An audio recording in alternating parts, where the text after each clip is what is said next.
इस जीत ने कांग्रेस में एक ऐसा माहौल भी बना दिया कि किसी भी समर्पित कांग्रेस कार्यकर्ता के लिए वहां काम करना मुश्किल हो गया है। आप सोचिए, कांग्रेस पार्टी की प्राथमिकता आज सिर्फ और सिर्फ परिवार है। देश की जनता उनकी प्राथमिकता नहीं है। और जिस पार्टी की प्राथमिकता जनता न हो, वो लोकतंत्र के लिए बहुत ही नुकसानदायी होती है। साथियों, कांग्रेस का परिवार सत्ता के बिना जी नहीं सकता। चुनाव जीतने के लिए लोग कुछ भी कर सकते हैं। दक्षिण में जाकर उत्तर को गाली देना, उत्तर में जाकर के दक्षिण को गाली देना और विदेश में जाकर देश को गाली देना।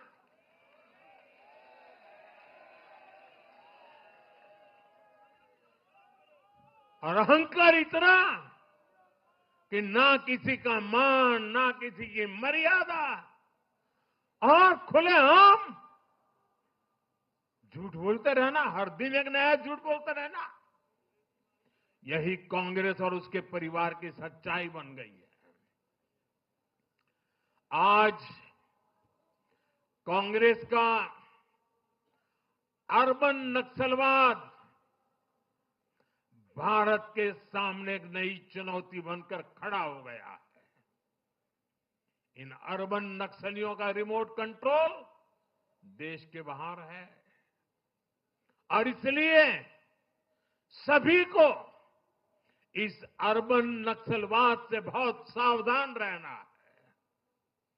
आज देश के युवाओं को, हर प्रोफेशनल को कांग्रेस की हकीकत को समझना बहुत जरूरी है। साथियों, जब मैं पिछली बार भाजपा मुख्यालय आया था तो मैंने हरियाणा से मिले आशीर्वाद पर आपसे बात की थी। तब हमें गुरुग्राम जैसे शहरी क्षेत्र के लोगों ने भी अपना आशीर्वाद दिया था। अब आज मुंबई ने, पुणे ने, नागपुर ने, महाराष्ट्र के ऐसे सभी बड़े शहरों ने अपनी स्पष्ट राय रखी है।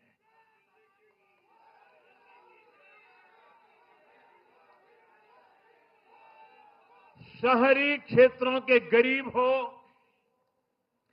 शहरी क्षेत्रों के मिडिल क्लास हो, हर किसी ने भाजपा का समर्थन किया है और एक स्पष्ट संदेश दिया है।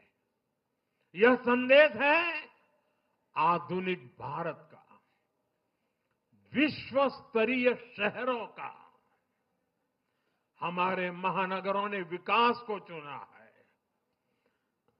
आधुनिक इंफ्रास्ट्रक्चर को चुना है और सबसे बड़ी बात, उन्होंने विकास में रोड़े अटकाने वाली राजनीति को नकार दिया है।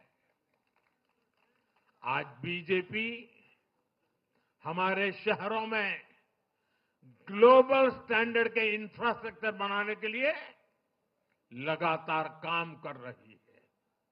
चाहे मेट्रो नेटवर्क का विस्तार हो, आधुनिक इलेक्ट्रिक बसें हो,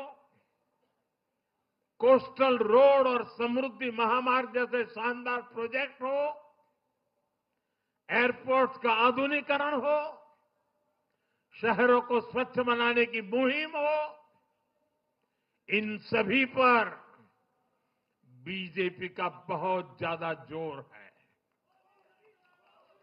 आज का शहरी भारत ईज ऑफ लिविंग चाहता है और इन सब के लिए उसका भरोसा बीजेपी पर है, एनडीए पर है। साथियों, आज बीजेपी देश के युवाओं को नए नए सेक्टर्स में अवसर देने का प्रयास कर रही है। हमारी नई पीढ़ी इनोवेशन और स्टार्टअप के लिए माहौल चाहती है। बीजेपी से ध्यान में रखकर नीतियां बना रही है, निर्णय ले रही है। हमारा मानना है कि भारत के शहर विकास के इंजन है। शहरी विकास से गांवों को भी ताकत मिलती है। आधुनिक शहर नए अवसर पैदा करते हैं। हमारा लक्ष्य है कि हमारे शहर दुनिया के सर्वश्रेष्ठ शहरों की श्रेणी में आए और बीजेपी एनडीए सरकारें इसी लक्ष्य के साथ काम कर रही है। साथियों, मैंने लाल किले से कहा था कि मैं 1 लाख ऐसे युवाओं को राजनीति में लाना चाहता हूं जिनके परिवार का राजनीति से कोई संबंध नहीं। आज एनडीए के अनेक ऐसे उम्मीदवारों को मतदाताओं ने समर्थन दिया है। मैं इसे बहुत शुभ संकेत मानता हूं। साथियों, अरे चुनाव आएंगे जाएंगे, लोकतंत्र में जय पराजय भी चलती रहेगी, लेकिन भाजपा का एनडीए का ध्येय सिर्फ चुनाव जीतने तक सीमित नहीं है। हमारा ध्येय सिर्फ सरकार बनाने तक सीमित नहीं है। हम देश बनाने के लिए निकले हैं। हम विकसित भारत बनाने के लिए निकले हैं। भारत का हर नागरिक, एनडीए का हर कार्यकर्ता, भाजपा का हर कार्यकर्ता दिन रात इसमें जुटा है। हमारी जीत का उत्साह हमारे इस संकल्प को और मजबूत करता है। हमारे जो प्रतिनिधि चुनकर आए हैं वो इसी संकल्प के लिए प्रतिबद्ध है। हमें देश के हर परिवार का जीवन आसान बनाना है। हमें सेवक बनकर, और ये मेरे जीवन का मंत्र है, हमें सेवक बनकर देश के हर नागरिक की सेवा करनी है। हमें उन सपनों को पूरा करना है जो देश की आजादी के मत वालों ने भारत के लिए देखे थे। हमें मिलकर विकसित भारत का सपना साकार करना है। सिर्फ 10 साल में हमने भारत को दुनिया की 10वीं सबसे बड़ी इकोनॉमी से दुनिया की 5वीं सबसे बड़ी इकोनॉमी बना दिया।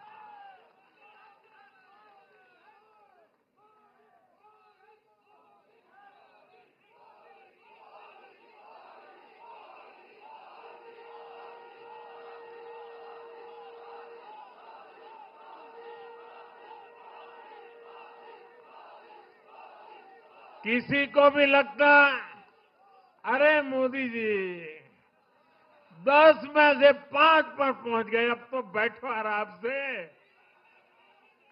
आराम से बैठने के लिए मैं पैदा नहीं हुआ।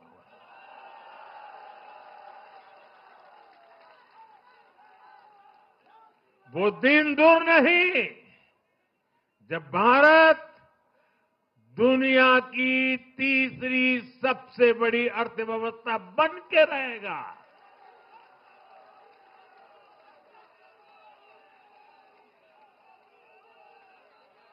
हम मिलकर आगे बढ़ेंगे, एकजुट होकर आगे बढ़ेंगे तो हर लक्ष्य पाकर रहेंगे।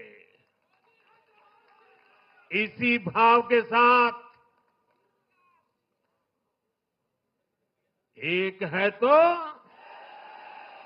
एक है तो एक है तो